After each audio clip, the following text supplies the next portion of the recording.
Campsite na mura at may sea of clouds tapos malapit pa sa Manila. Tara, samahan nyo kami. Pero bago ang lahat, magpapakilala muna kami.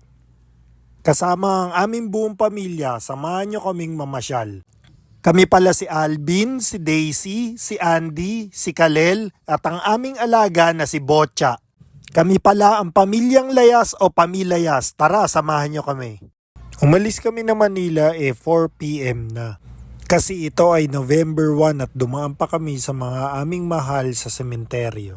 Malapit lang naman to, around 41 kilometers from Manila.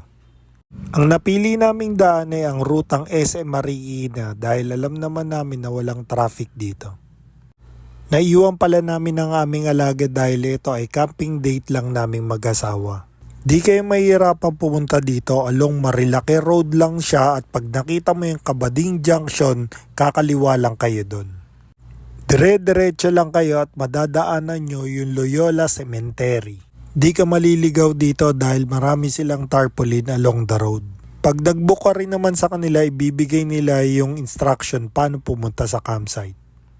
Kung tatanungin mo kung may rough road papunta dito, yung kaperanggot lang talaga na papasok sa kanila. Wala pa yatang 50 meters to from the cemented road. Secured ang kanilang parking at yung tinuturo ko, yan yung main road lang. Maligayang pagdating sa Alpas Nature Campsite at ito agad ang bubungad sa'yo. Medyo late na nung dumating kami kaya ang una naming gagawin ay mag-prepare ng pagkain.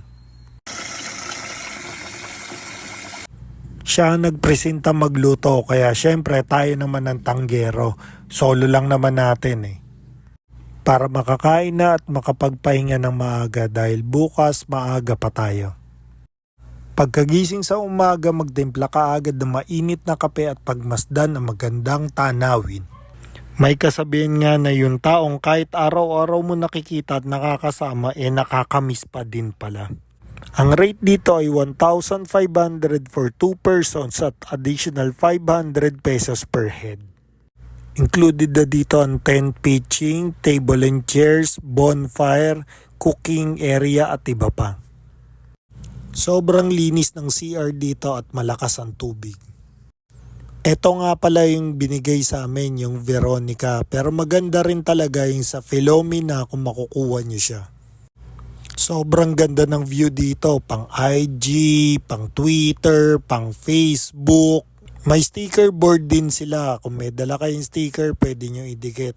Maraming salamat sa panonood at pag-aaksaya ng oras sa amin sa susunod na biyahe ulit. Salamat!